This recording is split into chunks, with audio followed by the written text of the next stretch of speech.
महाराष्ट्र के काबिनी वजीर नवाब मलिक की गिरफ्तारी के खिलाफ महाविकास अघाड़ी में शामिल कांग्रेस, एनसीपी और शिवसेना तीनों पार्टियों के लीडर सड़कों पर आ गए हैं। औरंगाबाद के क्रांति चौक में सैकड़ों कारकुनान व लीडरान एक रोजा धरने पर बैठे हुए हैं। इन लीडरों का इल्जाम है कि बीजेपी हुकूमत इंतहाई घटिया सियासत पर उतर आई है और नजरियाती बुनियादों पर मुखालिफिन का मुकाबला करने के बजाय जांच एजेंसियों को हथियार के तौर पर इस्तेमाल कर रही है।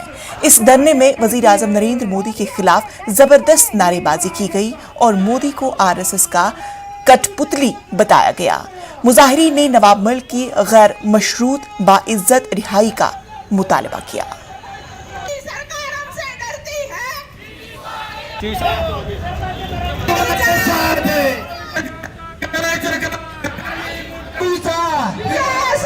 महाविकास आघाड़ीचा तुम्हारे साथ है। शरद पवार साहब तुम आगे